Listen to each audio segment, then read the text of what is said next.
Hello, dear friends.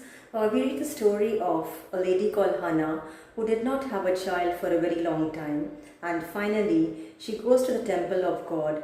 She pours out her heart in God's presence, requesting God for a child because she believes that if she would pour out her heart to God, God would answer her prayers.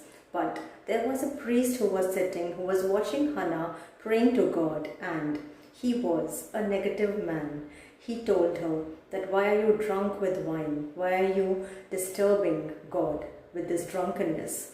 But this lady, she did not respond to those negative comments. Instead, she replied back to the priest Eli that my heart is overwhelmed and I'm crying out to God for my miracle, for my testimony.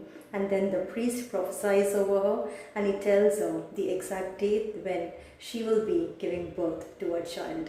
Dear friends, even in our life, there are people who would try to discourage you, people who would try to make us believe that the promise that we have received from God will never come to pass in our life. It's up to us whether we believe in God's promise or whether we believe in the negative opinions or the negative comments being passed by people. Always remember one thing, dear friends, that before we receive the promise of God, we need to win the battle in our mind.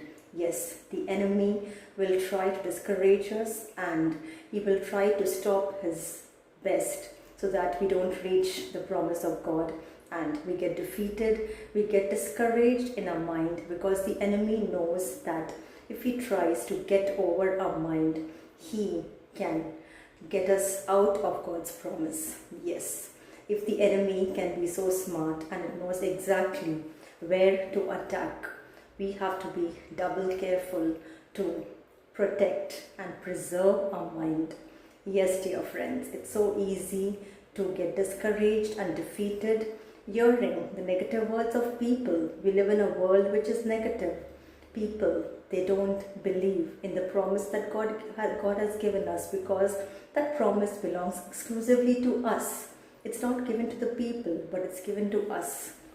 So dear friends, I want to encourage you today, hold on to the promise that God has given you and do not allow the small-mindedness, the small opinions and the negative words of people to sink inside your mind.